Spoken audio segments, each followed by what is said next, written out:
Try করো না তোমরা।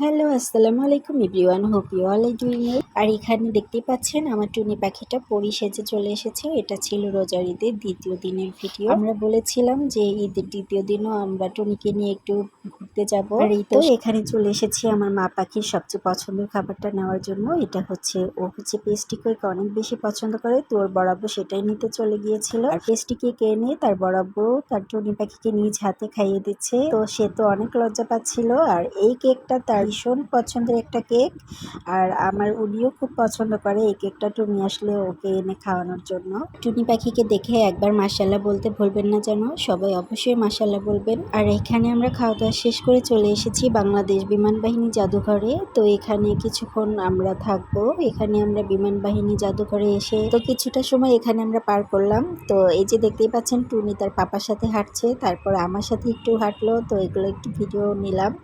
তো সে তো বিশাল খুশি ছিল, সে মহা খুশি আর খুবই আনন্দ করছিল মাশাআল্লাহ।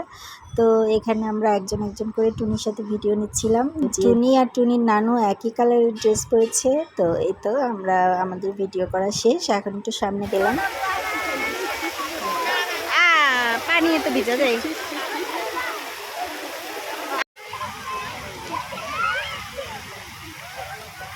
জন্য বাংলাদেশে সর্বপ্রথম করোনা টিকা আনছে, যেটা ওটার মধ্যে ঢুকা যায়, ওটার মধ্যে।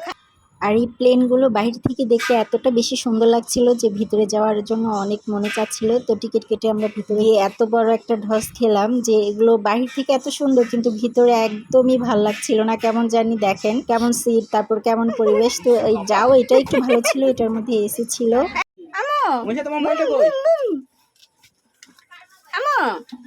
প্লেন চালাও, বুম বুম বুম, চালাও, দেখো তো কত পৌঁছাতে পারো তুমি। তো এই যে টুনিকে একটু প্লেনের স্টার্টিংয়ে বসালাম। তো ইনশাল্লাহ আমার মা একদিন প্লেনও চালাবে, আল্লাহ পাক বাঁচিয়ে রাখলে ইনশাল্লাহ। তো এখান থেকে আমরা আবার বের হব, বের হয়ে আবার যে এই জীবনের বড় একটা ঢস খেলাম, সেটা হচ্ছে এই প্লেনটা। তো এখানে বাপ মেয়ের একটু কথা বলতেছিল নিজেদের মধ্যে, তো সেটার একটু দূর থেকে আমি ভিডিও নিলাম। যে প্লেনে উঠে আমরা অনেক বড় ডস খেয়েছি।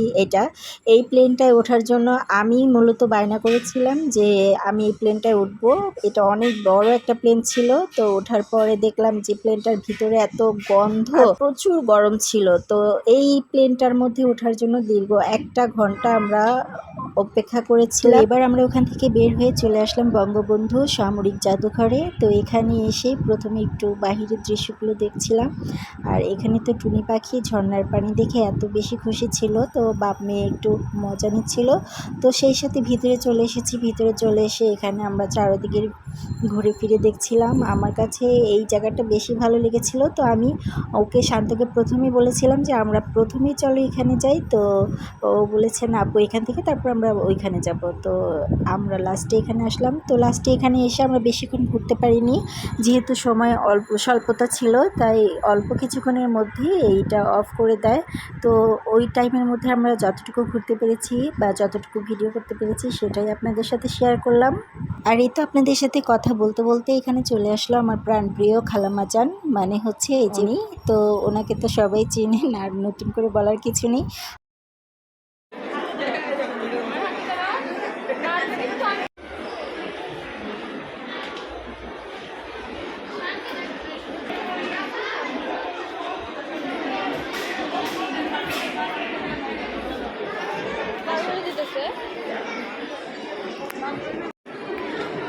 শান্ত, ওই পাশে যাওয়া লাগবে না, ওই পাশে নিচে নামবেন না, নিচে উপরে উপরে নিচে আসতে। শান্ত, ডাক দে ডাক দে ডাক দে।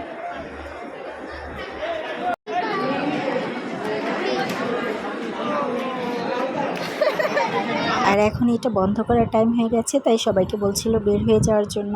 তো এই তো আমরা লাস্টে একটু ভিডিও নিলাম। আর এখানে তারা স্বামী স্ত্রী একটু টুনিকে পরীক্ষা করছিল যে আমরা দৌড়ে দাঁড়াবো আর আমাদের টুনি পাখি কার কাছে আসে, কাকে বেশি ভালোবাসে দেখা যাক। তো আমার মা পাখিটা দুইজনকে ঢস দিচ্ছিল, ও কারো কাছেই যাচ্ছিল না, গিয়ে সামনে থেকে ঘুরে আসছিল। তো এই জিনিসটা আমার কাছে এত বেশি মানে ভালো লাগছিল কি বলবো। দেখেন ও এখানে দুষ্টামি করতেছে, এরপরে কি করবে জানেন, চোখ বন্ধ করবে, নিজের 2 হাত দিয়ে চোখ বন্ধ করে তারপর সে চেষ্টা করবে কার কাছে যাওয়া যায়। মাশাআল্লাহ আমার মা পাখিটা অনেক বেশি বুদ্ধিমান।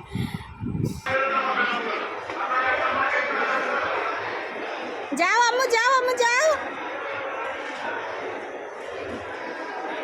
তো আজকের ঘোরাঘুরি আমাদের এই পর্যন্ত। আমাদের ভিডিও ভালো লাগলে সবাই লাইক কমেন্ট শেয়ার করবেন। আল্লাহ হাফেজ।